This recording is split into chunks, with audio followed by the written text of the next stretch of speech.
जब बढ़ती है मेरठ की गर्मी, तब सुकून देती है वो प्रयाग की ठंडी सी शाम, लखनऊ की वो नवाबी और गोरखपुर में विराजित गोरखधाम। इन सभी रंगों का आनंद सिर्फ हमारी उत्तर प्रदेश से पुलिस ही ले सकती है, लेकिन ये मौका आपको भी मिल सकता है। उत्तर प्रदेश से पुलिस में सिपाही बनने का सपना देख रहे युवाओं का सपना अब पूरा होने वाला है, क्योंकि उत्तर प्रदेश से पुलिस को आवश्यकता है 52,000 से भी अधिक पुलिस कर्मियों की, जिनके सिलेक्शन की जिम्मेदारी एक बार फिर ली है आपके अपने एसएससी मेकर परिवार ने। उत्तर प्रदेश से पुलिस की सबसे बेहतरीन तैयारी कराने के लिए एसएससी मेकर लेकर आया है सिपाही बैच, जो देता है आपको उत्तर प्रदेश से पुलिस में 100% सिलेक्शन की गारंटी। तो बिना देरी किए आज ही ज्वाइन करें एसएससी मेकर का सिपाही बैच और करें उत्तर प्रदेश से पुलिस में अपने सिलेक्शन को पक्का। अधिक जानकारी के लिए आप दिए गए नंबर पर कॉल करें और एसएससी मेकर ऐप डाउनलोड करें। नमस्कार साथियों, मैं जोगिंदर सिंह स्वागत करता हूं आपका एक बार फिर आपके अपने ऑनलाइन प्लेटफॉर्म एसएससी मेकर पर। गुड आफ्टरनून सभी को, वेरी वेरी गुड आफ्टरनून। जो बच्चे क्लास के साथ जुड़ गए हैं, एक बार आप सभी इस क्लास को शेयर कर दीजिए, जिससे कि और भी जो बच्चे हैं वो क्लास के साथ जुड़े और उन्हें भी इसका लाभ प्राप्त हो सके। याद रखिएगा, ये जो आपकी क्लास है ये चल रही है यूपी पुलिस और आपकी बिहार एसएससी और दिल्ली पुलिस के लिए। यहाँ पर आप उन सभी महत्वपूर्ण क्वेश्चंस को करेंगे जो आपके एग्जाम के पॉइंट ऑफ व्यू से जरूरी हैं, जो आपके एग्जाम में क्वेश्चंस आते हैं, उन सभी प्रश्नों को आप यहाँ पर करने वाले हैं। पेन पेपर लेकर बैठिएगा, कुछ नया आपको मिले तो उसे लिख लीजिएगा, जिससे कि आप जब एग्जाम देने जाएं और जब रिवीजन करें तो किसी भी तरह की दिक्कत आपको एग्जाम के समय पर ना हो। पहला क्वेश्चन है आपके सामने, राज्यसभा सदस्यता के लिए न्यूनतम आयु कितनी है? अगर आप राज्यसभा की सदस्यता चाहते हैं तो उसके लिए आपको न्यूनतम आयु कितनी चाहिए? कह रहा है कि अगर आपको राज्यसभा का मेंबर बनना है तब आपको न्यूनतम आयु कितनी चाहिए? 25 वर्ष, 30, 31, 35। What is the minimum age of Rajya Sabha membership? जो राज्यसभा की मेंबरशिप अगर आपको चाहिए तो उम्र कितनी चाहिए? तो उसके लिए एज चाहिए आपकी 30 वर्ष, ये याद रखिएगा। 25 वर्ष चाहिए आपकी अगर आप लोकसभा का मेंबर बनना चाहते हैं, 35 वर्ष चाहिए अगर आप प्रेसिडेंट या वाइस प्रेसिडेंट बनना चाहते हैं, और 21 वर्ष चाहिए अगर आप पंचायत का हिस्सा बनना चाहते हैं। इसका अगर पंचायत का हिस्सा बनना चाहते हैं तब आपको जो उम्र चाहिए वो हो जाएगी आपकी 21 वर्ष, तो ये याद रखिएगा, ठीक है। आगे, कैलकुलेटर किस प्रकार की कंप्यूटर कार्य पद्धति पर कार्य करता है? जो कैलकुलेटर है वो इनमें से किस प्रकार की कंप्यूटर पद्धति पर जो है कार्य करता है वो पूछ रहा है। क्या है वो? हाइब्रिड कंप्यूटर है, एनालॉग कंप्यूटर है, डिजिटल कंप्यूटर है, या इनमें से कोई नहीं है? On what type of computer system does a calculator work? जो कैलकुलेटर है वो इनमें से किस एक प्रकार की पद्धति पर कार्य करता है, ये आपसे पूछ रहा है। कौन सा एक प्रकार है जिस प्रकार की पद्धति पर वह कार्य करता है, ये आपसे पूछ रहा है। बताओ जरा किस प्रकार जो है या किस पर कार्य करता है वो, ठीक।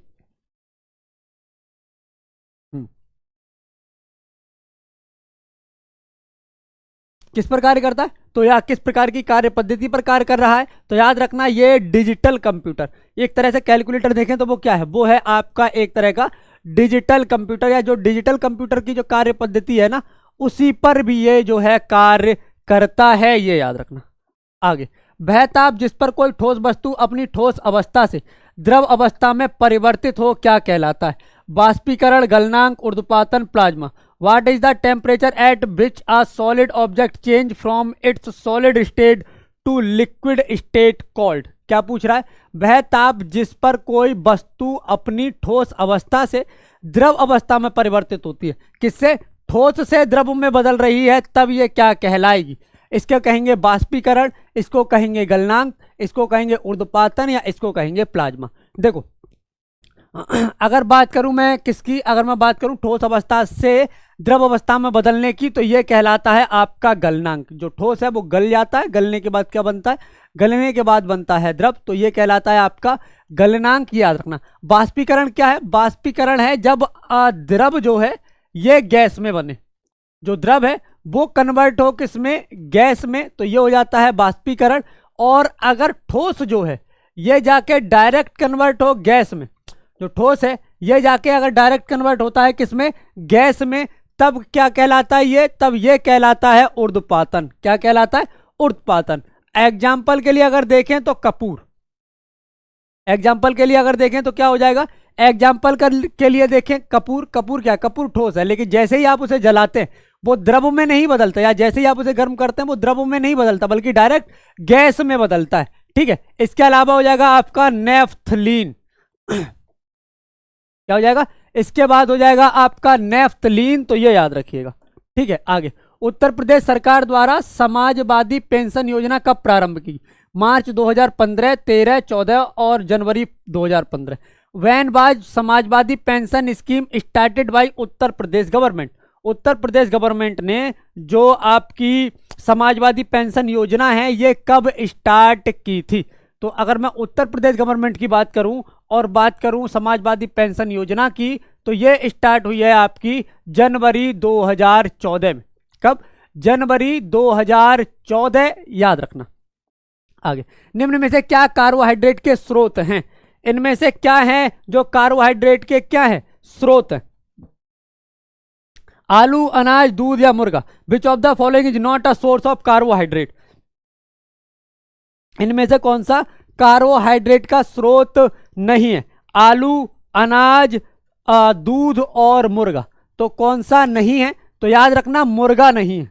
क्या हो जाएगा, ये आपका हो जाएगा मुर्गा। मुर्गा जो है ये कार्बोहाइड्रेट का स्रोत नहीं है। बाकी दूध आपका कार्बोहाइड्रेट का है, अनाज आपका कार्बोहाइड्रेट का है और आलू आपका कार्बोहाइड्रेट का है।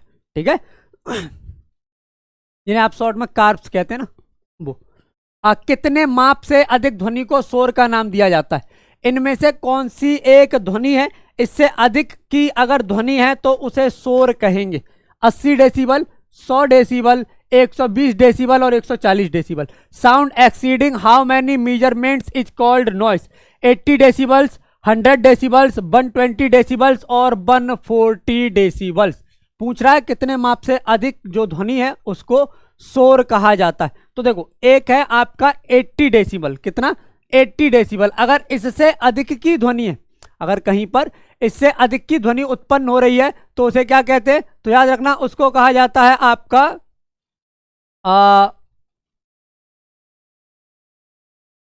शोर। क्या कहेंगे, उसको कहा जाता है आपका शोर। तो ये याद रखना। आगे, एक कंप्यूटर में स्टोरेज क्षमता मापन की इकाई क्या होती है। एक कंप्यूटर में स्टोरेज क्षमता मापन की इकाई जो है ये क्या है, बाइट, बिट, किलो या पिक्सल।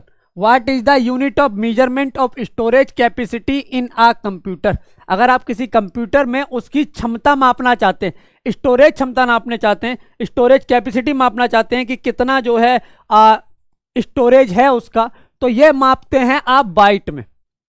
इसमें बाइट में, बाइट से मिलकर बनता है आपका एमबी, मेगाबाइट है ना, मेगाबाइट, गीगाबाइट, टेराबाइट। बेसिकली क्या है, बेसिकली है आपका बाइट। बेसिकली क्या है, बेसिकली हो जाएगा आपका बाइट। तो ये याद रखना। ठीक है, आगे, अंतरराष्ट्रीय महिला दिवस कब मनाया जाता है। 8 मई, 8 अप्रैल, 8 मार्च, 8 जून। When is international women's day celebrated. अंतरराष्ट्रीय महिला दिवस जो है ये कब मनाया जाता है, इनमें से कौन सा दिन है जब वो मनाया जाता है। तो याद रखना ये मनाया जाता है आपका अंतरराष्ट्रीय महिला दिवस। अंतरराष्ट्रीय महिला दिवस मनाया जाता है आपका 8 मार्च को। किसको, 8 मार्च को। एक और याद रखिएगा जो बहुत पूछा जाता है वो है आपका 5 जून, और ये क्या है, ये है विश्व पर्यावरण दिवस। क्या हो जाएगा, विश्व पर्यावरण दिवस, ये याद रखना। ठीक है, भारत में किसी राज्य की प्रथम महिला मुख्यमंत्री कौन थी। भारत में किसी राज्य की प्रथम महिला मुख्यमंत्री कौन बनी है, श्रीमती फातिमा बीबी, श्रीमती विजय लक्ष्मी पंडित, श्रीमती सुचेता कृपलानी और Shrimati Durga Banerjee. Who became the first women chief minister of any state in India. Mr Fatima Devi, Fatima Bibi, Mrs Vijay Lakshmi Pandit, Mrs Sucheta Kripalani और मिसेस दुर्गा बनर्जी। इनमें से कौन है जो उत्तर प्रदेश की पहली महिला मुख्यमंत्री बनी है। पहली महिला मुख्यमंत्री जो इनमें से बनी है ये हो जाएंगी आपकी श्रीमती सुचेता कृपलानी। फातिमा बीबी है जो सुप्रीम कोर्ट की पहली क्या बनी है, सुप्रीम कोर्ट की पहली जज बनी है, महिला जज बनी है, वो है, ठीक है। एक है सरोजिनी नायडू, कौन? सरोजिनी नायडू। तो जो सरोजिनी नायडू हैं, इनके बारे में क्या याद रखना है? इनके बारे में याद रखना है ये गवर्नर रही हैं, किसी भी राज्य की फर्स्ट गवर्नर, हमारे देश की पहली महिला गवर्नर, फर्स्ट फीमेल गवर्नर ये रही हैं, और वो भी किसकी? यूपी की। उत्तर प्रदेश की पहली गवर्नर है और किसी भी राज्य की पहली इसे कह सकते हैं पहली महिला राज्यपाल जो है ये रही हैं, ये याद रखना, ठीक है।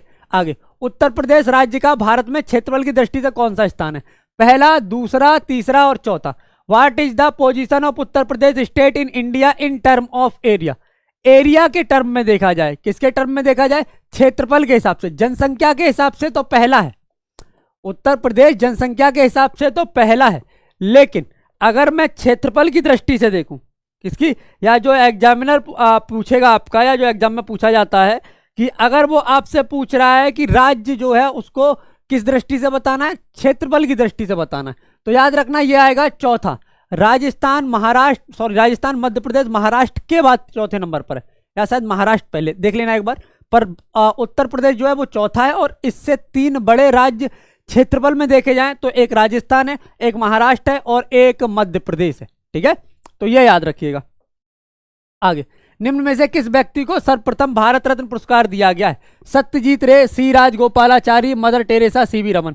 Who among the following persons was first given the Bharat Ratna award? Satyajit Ray, C Rajagopalachari, Mother Teresa, CV Raman. इनमें से कौन है जिसे जो है सबसे पहला जिसको भारत रत्न दिया गया है? अगर इनकी बात करूं और बात करूं कि भारत रत्न देने की, तो इनमें से जो भारत रत्न सबसे पहले दिया गया है वो दिया गया है सी राजगोपालाचारी को। किसको? ये दिया गया है सी राजगोपालाचारी को। सी राजगोपालाचारी वो पहले व्यक्ति हैं जिनको भारत रत्न दिया गया है। कमेंट में लिखकर बताओ भारत रत्न की शुरुआत कब से हुई? जो भारत रत्न है इसे देने की शुरुआत जो है ये कब से हुई है वो आपको कमेंट में लिखना। भारत में नदी पर बना सबसे लंबा पुल कौन सा है? भारत में नदी पर बना सबसे लंबा पुल गोदावरी सेतु, गोदावरी नदी, विक्रमशिला सेतु, गंगा नदी, नेहरू सेतु, सोन नदी और महात्मा गांधी सेतु, गंगा नदी। Which is the longest bridge build on the river in India? Bharat में नदी पर बना सबसे लंबा पुल, सबसे लंबा पुल जो भारत में बना है यह बना है गंगा नदी पर, इन चारों में से, जिसे कहते हैं महात्मा गांधी सेतु। ये 4 अगर सेतु या 4 पुलों की हम बात करें तो इनमें जो महात्मा गांधी सेतु है ये सबसे लंबा पुल है, ये याद रखना, ठीक है।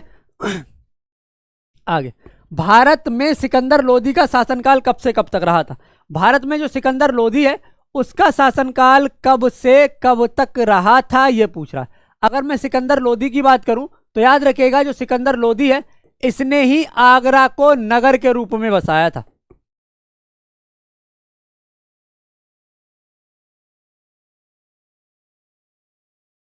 क्या है? आगरा को जो है नगर के रूप में बसाया था सबसे पहले इसी ने, तो ये याद रखिएगा। दूसरी चीज जो आपको याद रखनी है वो ये 1418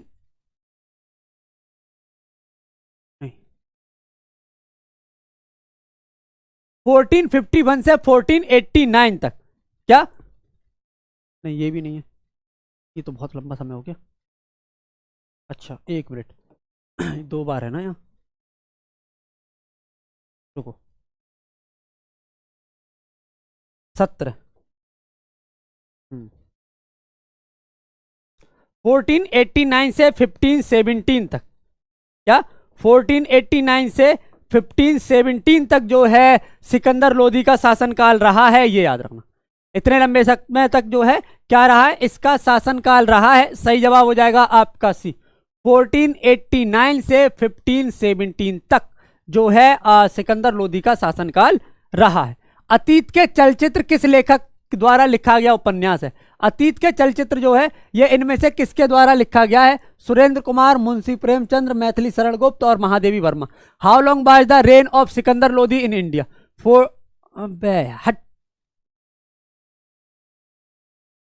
क्या पूछ रहा है? अतीत के चलचित्र जो है ये किसकी जो है किसका उपन्यास है? बताओ जरा।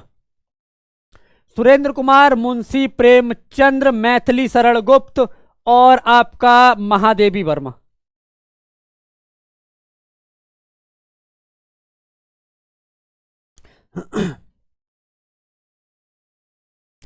अतीत के चलचित्र किस लेखक का उपन्यास है? तो याद रखना अतीत के चलचित्र जो हैं ये हैं महादेवी वर्मा का, है ना।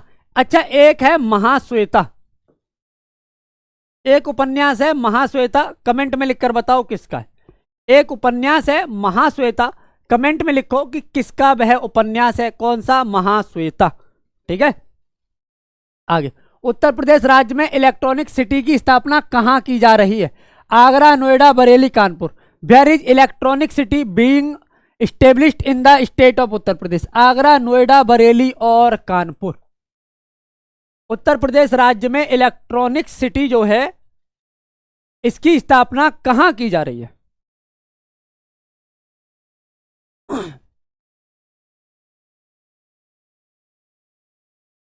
ठीक, इलेक्ट्रॉनिक सिटी की स्थापना अगर मैं उत्तर प्रदेश में बात करूं तो कौन सी जगह पर की जा रही है? तो यह की जा रही है नोएडा में। कहां पर? यह की जा रही है नोएडा में, यह याद रखना। कहां की जा रही है? इसकी स्थापना की जा रही है नोएडा में। आगे, भारत में हरित क्रांति का श्रेय किसको जाता है?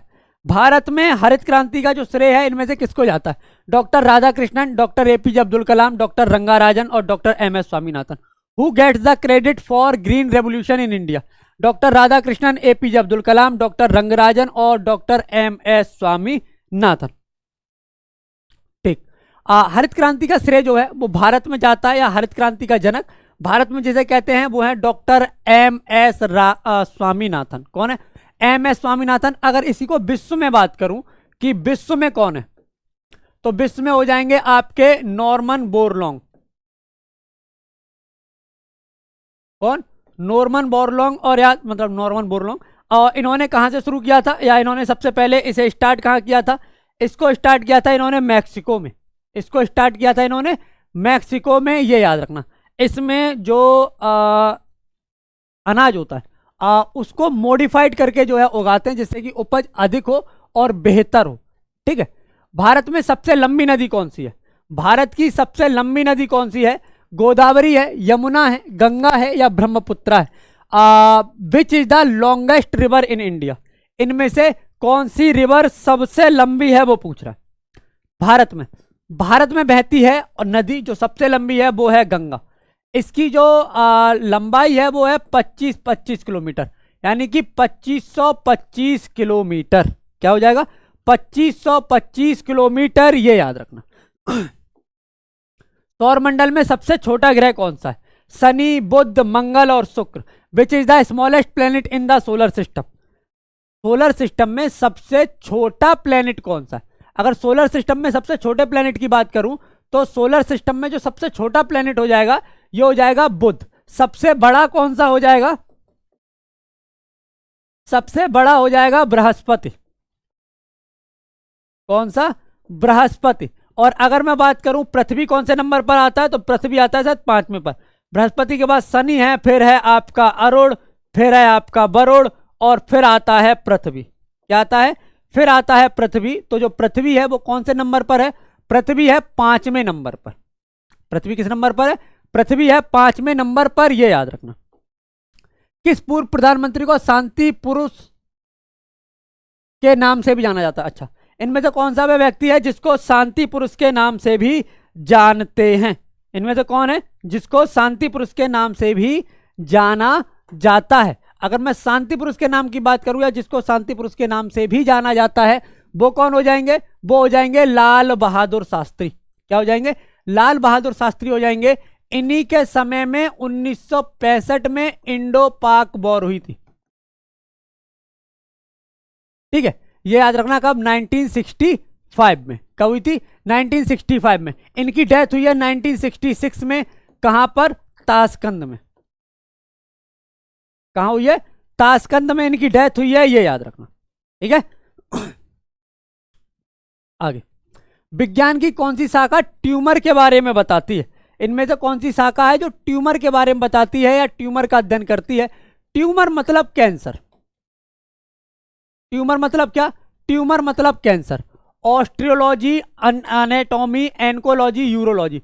विच branch of science tell about tumour? इनमें से कौन सा है जो ट्यूमर के बारे में बताती है, ट्यूमर की जो एक तरह से ट्यूमर या कैंसर है, कैंसर के अध्ययन के लिए जानी जाने वाली शाखा इनमें से कौन सी है? वो कौन सी है? तो याद रखिएगा वो हो जाएगी आपकी ऑन्कोलॉजी। क्या हो जाएगी? ये हो जाएगी आपकी ऑन्कोलॉजी, तो ये याद रखना, ठीक है। गुप्त काल की प्रसिद्ध महिला शासक कौन थी? गुप्त काल की प्रसिद्ध महिला शासक इनमें से कौन थी? कुबेर गंगा, प्रभावती गुप्ता, राजश्री और Kumar Devi. Who was the famous female ruler of Gupta period? Gupta काल में इनमें से सबसे प्रसिद्ध महिला कौन थी ये बताना। ये चंद्रगुप्त द्वितीय की पुत्री थी, जिसका विवाह उसने बाकाटक नरेश से किया था। जिसका विवाह जो है उसने किससे किया था? बाकाटक नरेश से जो है जिसका विवाह उसने किया था, ये याद रखना, ठीक है। किसने? चंद्रगुप्त द्वितीय ने, जिसने विक्रमादित्य की उपाधि ली थी।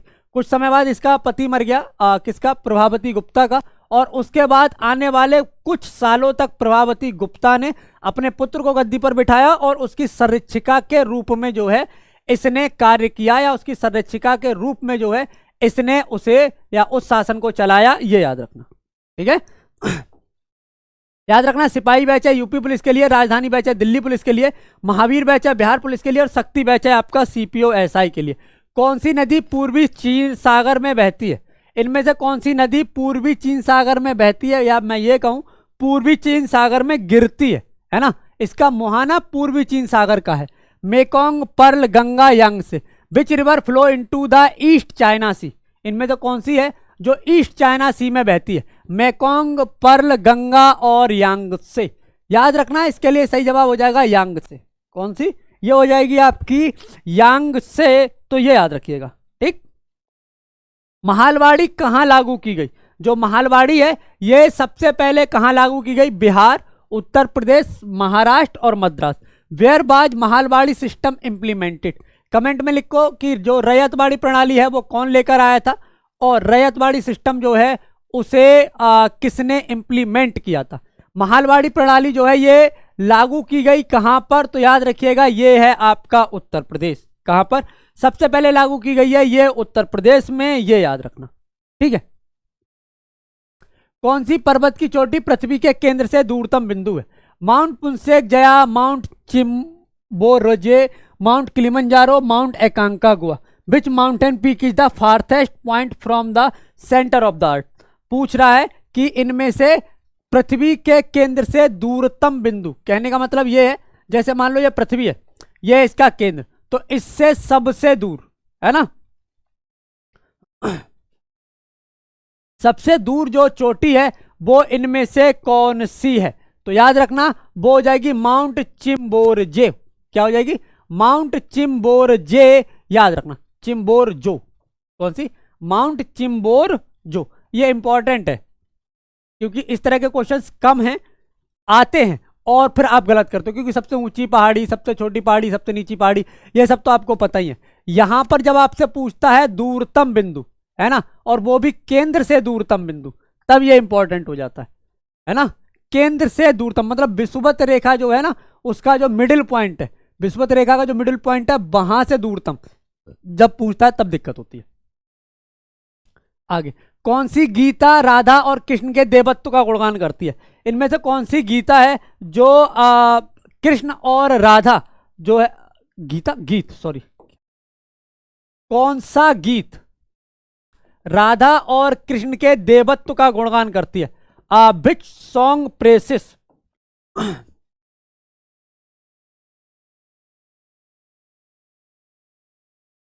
Which song praises the divinity of Radha and Krishna?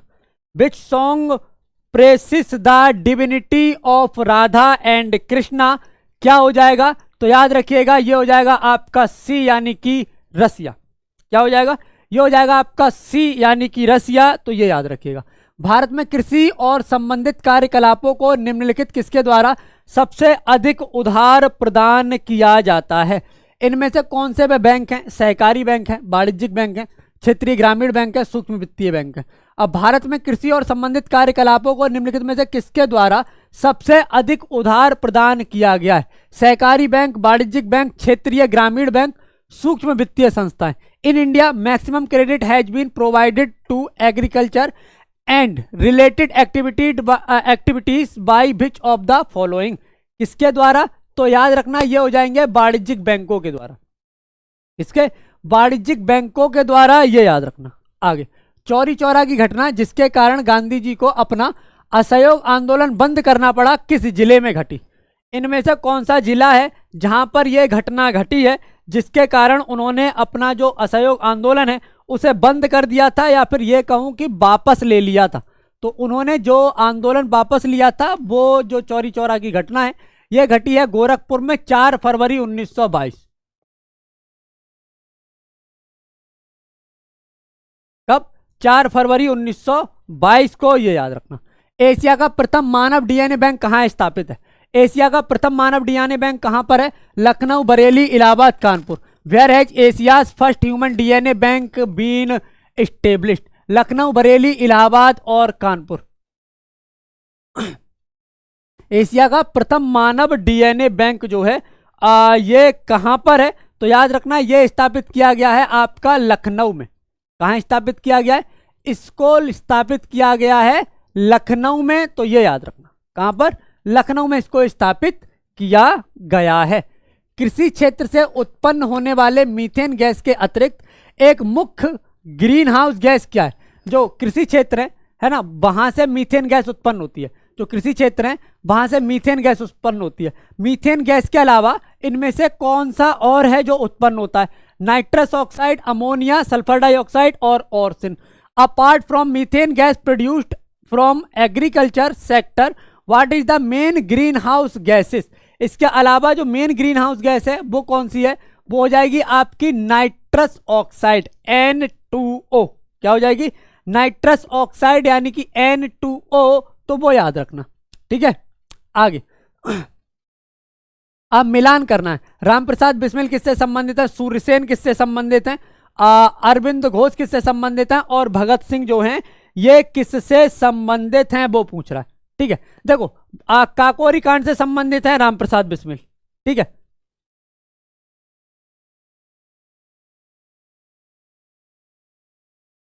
ये संबंधित है इससे।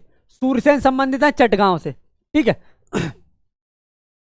और अरविंद घोष जो है ये हैं अलीपुर बम कांड से, और भगत सिंह जो है ये हैं लाहौर षड्यंत्र से।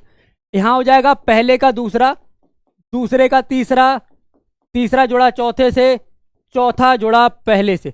2 3 4 1, 2 3 4 1 सही जवाब हो जाएगा आपका बी। 2 3 4 1 सही जवाब क्या हो जाएगा? सही जवाब हो जाएगा आपका बी। तो ये याद रखना। आगे, लॉर्ड डलहौजी ने अवध को कब कब्जे में लिया? बेसिकली पूछ रहा है जो डलहौजी है इसने जो अवध है इसको कब्जे में कब लिया था? 54, 56, 57, 58। When did Lord Dalhousie captured Awadh? जो अवध है इस पर कब्जा डलहौजी ने कब किया? बताओ जरा कब किया? है ना, डलहौजी ने अवध पर कब्जा जो है ये कब किया, या अवध का विलय कब किया? 1856 में किया था। कब किया था? 1856 में किया था। डॉक्ट्रिन ऑफ लैप्स या व्यपगत का सिद्धांत।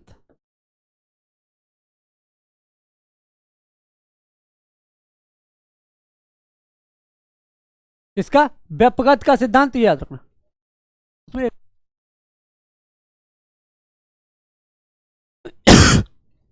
क्या हो जाएगा? व्यपगत का सिद्धांत, जिसके चलते इसने लिया था। व्यपगत का सिद्धांत लेकर आया था ये 1848 में, जिसके चलते सबसे पहले सतारा को, किसको? सतारा को जो है इसने कैप्चर किया था। सबसे पहला राज्य सतारा है जिसे इसने कैप्चर किया था, ये याद रखना। आगे, आवर्त सारणी में लंबे आकार में फ्लोरीन, मतलब लंबे आकार मतलब ये किस ग्रुप और पीरियड में स्थित है? किस ग्रुप और पीरियड में जो है ये स्थित है, ये पूछ रहा है। फ्लोरीन, तो अगर मैं फ्लोरीन की बात करूं तो इसका ग्रुप है 17वां, पीरियड यानी कि आवर्त है आपका दूसरा, समूह है 17, आवर्त है दूसरा। वहां पर स्थिति है किसकी? फ्लोरीन की। उसकी स्थिति क्या है? वहां पर स्थिति है फ्लोरीन की, तो ये याद रखना। ठीक है, आगे, खतरनाक कचरों में पाए जाने वाले 2 रासायनिक पदार्थों के प्रत्यक्ष प्रभाव के फलस्वरूप मृत्यु हो सकती है। वे 2 पदार्थ कौन कौन से हैं?